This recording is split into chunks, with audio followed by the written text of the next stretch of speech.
fixemos para os asociados, formación da facturación electrónica e dos residuos de envases. Entonces, que pasou? Mesmamente, mesmos poñentes das formacións non sabían dar resposta ás dúbidas dos asociados. Entonces, aí vimos que a cousa iba a ser complicada.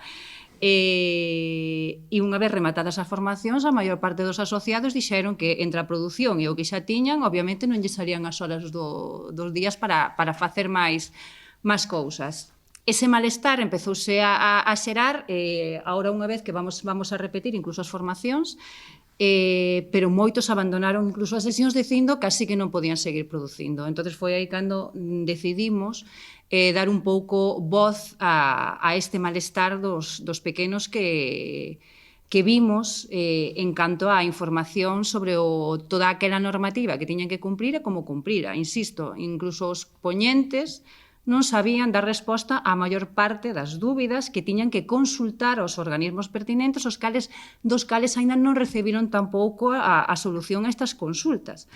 Entón, digamos que isto vai ser como unha posta en práctica un pouco así a voleo en moitos dos aspectos. Hai unha especie de interés en que estemos na ilegalidade. Vale? Usted está ilegal. Claro, despois, bueno, igual non che aplico as sancións o primeiro día, pero o primeiro día xa che aviso que o segundo si che vou aplicar. É dicir, non nos parece xeito de tratar así ao que é un pequeno profesional que se dedica a producir agricultura ou ganadería, ou un pequeno profesional que, aparte deso, fai unha transformación á venta.